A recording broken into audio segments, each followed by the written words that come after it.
ఎంత ప్రేయర్ఫుల్గా ఉంటుందంటే అసలు మెసేజ్ ద్వారానే చాలా ఆత్మీయంగా ఆత్మను పొందుకునేంత బ్లెస్సింగ్స్ ఉంటుంది.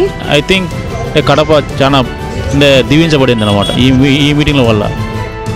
దేవుని మీద చెక్కు చెదరని విశ్వాసం కలిగిన మోషే దేవుని వైపు చూశాడు. ప్రజలందరూ సమస్యల వైపు చూశారు, ముందున్న ఎర్ర సముద్రం వైపు చూశారు, చుట్టూ ఉన్న కొండల వైపు చూశారు, వెనుకున్న ఫరో వైపు చూశారు, ఏడవడం ప్రారంభించారు. కానీ మోషే ఒక్కడే దేవుని వైపు చూడడం ప్రారంభించాడు. హల్లెలూయా. చాలా ఆత్మీయంగా చాలా ఎండిపోయిన స్థితిలో ఉన్నాను. కానీ ఈ మీటింగ్ వల్ల చెప్పలేనంత ఆత్మీయంగా ఎదిగినా నేను చెప్పడానికి కూడా మాటలు అంత సంతోషంగా ఉంది.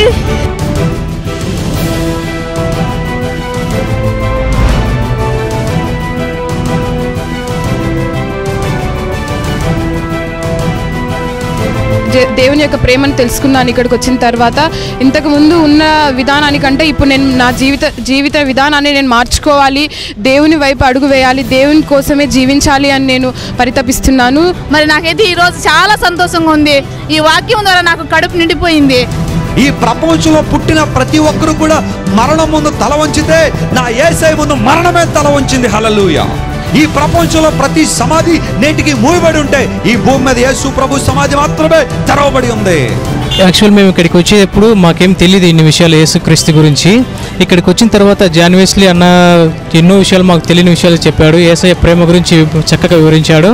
ఇక్కడ నుంచి వెళ్ళేటప్పుడు యేసయ్య ప్రేమను తీసుకెళ్తున్నాము, మా హృదయంలో ఆయన ప్రేమ నింపుకొని మా కుటుంబాలకి తీసుకెళ్తున్నాము.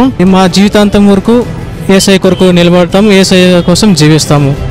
ఆయన నీ మీద భారాలు పెట్టడానికి రాలా, ఆయన నిన్ను భారాల కింద అణగదొక్కాలని రాలా, ఆయన నీ మీద రకరకాలైన బరువులు పెట్టాలని రాలా. ప్రపంచంలో చాలా మంది మన మీద బరువులు పెట్టారేమో, కానీ యేసయ్య ఒక్కడే ఆ బరువులు దించడానికి వచ్చినవాడు. హల్లెలూయా. ఈ దేశానికి దేవుడిచ్చిన వరం జాన్ వెస్లీ గారు. నిజంగా చాలా మందికి జీసస్ గురించి తెలియని చాలా ఆసక్తికరమైన విషయాలని తెలిపి దేవుణ్ణి తెలుసుకున్న వారు ఏ విధంగా కొత్త మార్గంలో పయనించి తమ జీవితాలను చక్కగా తీర్చిదిద్దుకోవాలో నేర్పించిన గొప్ప మహనీయుడు. చాలా సంతోషంగా ఉంది, చాలా సంతోషంగా ఉంది. We are blessed.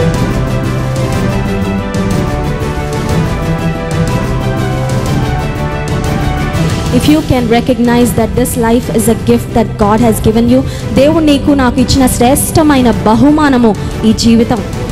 ఎవరి దగ్గర ఇంత ఆత్మీయంగా బలపడలేదు. మేమైతే ఎంతో ఆత్మీయంగా ఆదరణ, ధైర్యము, దేవుడున్నాడు, యేసయ్య ఉన్నాడు అనే నమ్మకం కలిగించారు. ఆ యేసయ్యని చెయ్యి వదిలిపెట్టేశాడు అంటే ఇక నీకు దిక్కే లేదు. అయితే దేవుడు బ్రతిమాలుతున్నాడు, ఆజ్ఞాపిస్తున్నాడు కొన్ని సందర్భాల్లో ఆయన వైపు తిరగమని. మనస్ఫూర్తిగా తిరుగుతావా, మనస్ఫూర్తిగా వస్తావా, లాభం నీకే. ఈ 3 days మీటింగ్స్ ద్వారా నేను చాలా నేర్చుకున్నాను. సో ఈ 3 days అప్పుడే అయిపోయాయా అన్నంత హ్యాపీగా ఉండింది. అసలు మాకు తెలియని ఎన్నో విషయాల్ని అన్నయ్య చెప్పారు.